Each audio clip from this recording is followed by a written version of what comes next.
Olá, tudo bem? Nós entrevistamos o ministro do Supremo Tribunal Federal, Gilmar Mendes, durante o seminário internacional promovido pelo Instituto, de Relações entre Estado e Empresa, que é presidido pelo Valfrido Vardi, advogado bastante conhecido. Este seminário ocorreu em Brasília, no IDP, o 247 estava lá. O ministro Gilmar Mendes disse que não há nenhum acordo entre instituições para blindar Jair Bolsonaro. Eu fiz esse questionamento a ele. Também comentou a respeito hoje de um possível conflito de interesses entre, sim, o Senado, não é conflito de interesses, um conflito de instituições entre o Senado e o Supremo Tribunal Federal por conta do tratamento que deve haver em relação à posse da maconha. O Supremo julga, por enquanto não tem maioria formada, mas julga numa direção, enquanto o Senado tenta criminalizar a posse de maconha em qualquer quantidade.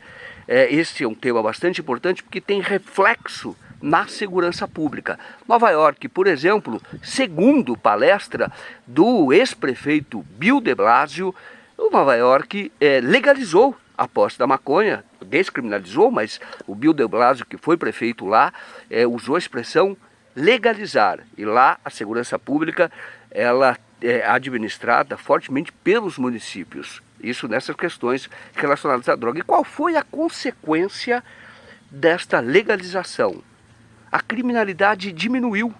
Foi o que disse Bill de Blasio, porque não há mais disputa em torno de territórios por conta do tráfico. Não existe essa disputa, porque ninguém mais é preso por conta da posse para consumo próprio.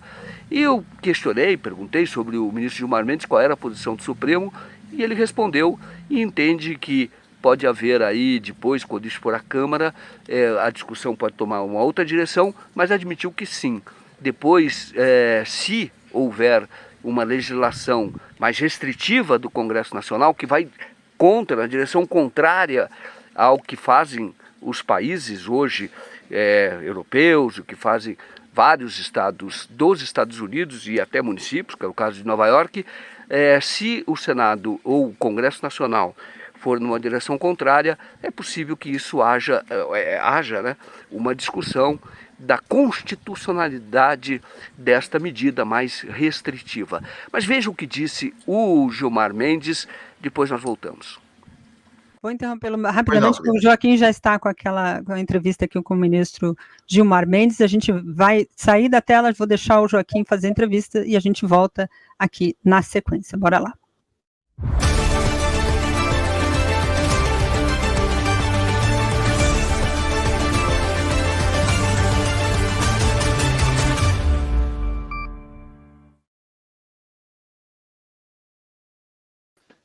Bom, nós falamos aqui ao vivo do seminário aqui do IDP, onde se realiza o seminário internacional. E o tema principal aqui é a questão da segurança pública. Então, o ministro Gilmar Mendes, eu vou perguntar a ele a respeito de hoje uma controvérsia, uma polêmica, um possível conflito entre poderes que ocorre, que é justamente o Supremo não está legislando, está julgando a questão da posse das drogas, indo no caminho que é defendido por especialistas do mundo inteiro, inclusive o Bill de Blasio, prefeito de Nova York, que veio aqui e disse que isso reduziu a criminalidade quando lá foi descriminalizada, ele usou até a expressão legalizada a posse da maconha. E o Supremo está descriminalizando, o julgamento ainda não terminou. O que eu pergunto, ministro, é que se é constitucional o que o Senado hoje está legislando, ou preparando, ou está votando. Vamos aguardar um pouco essa discussão, porque ela está se encerrando no Senado e teria que se iniciar na Câmara.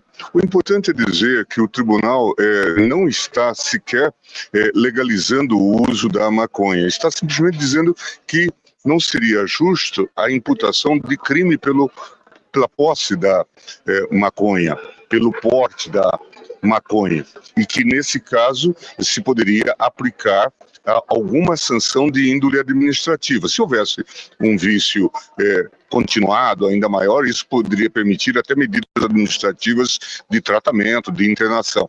Mas isso deixa de ser tratado como crime. E nós sabemos que normalmente há uma confusão que se detecta, todos os especialistas, entre o porte de droga e o pequeno traficante. Quem é portador para uso e quem é traficante. E isso fica à conta da própria polícia. Por isso que seria muito relevante, considerando inclusive esse índice alto de aprisionamento, que essa questão fosse decidida com grande racionalidade, sem grandes toques emocionais.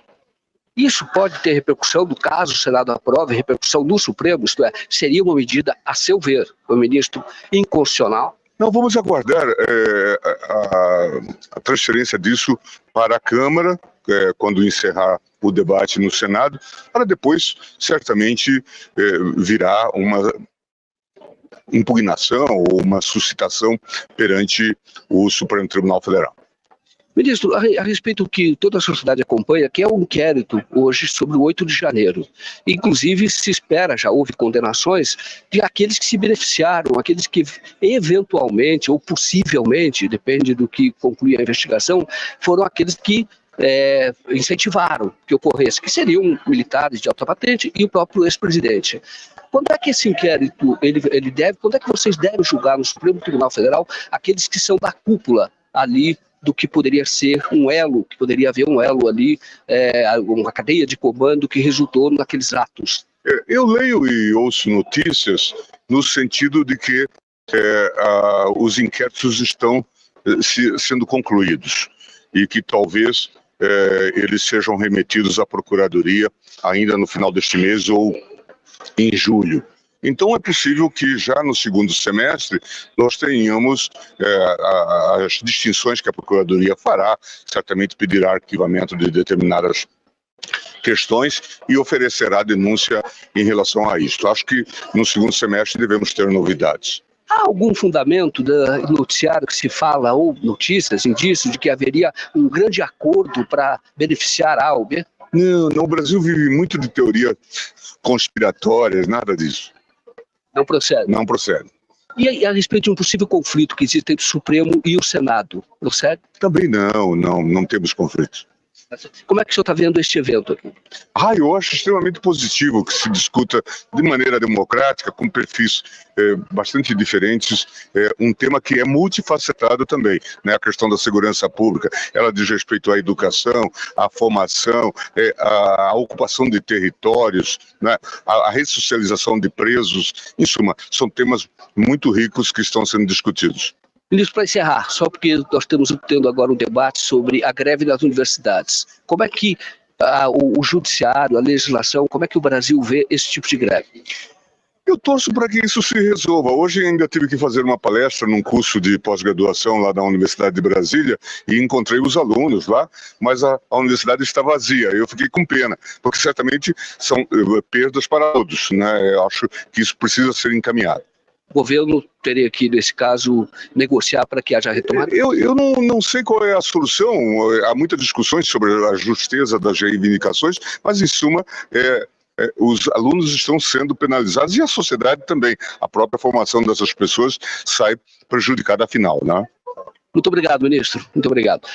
Bom, nós então fizemos a entrevista com o ministro Gilmar Mendes, ele tinha pouco tempo, falamos sobre então o tema aqui do seminário e aí também abordei a questão da greve, que era o tema aí do debate que está ocorrendo agora no programa O Brasil Agora.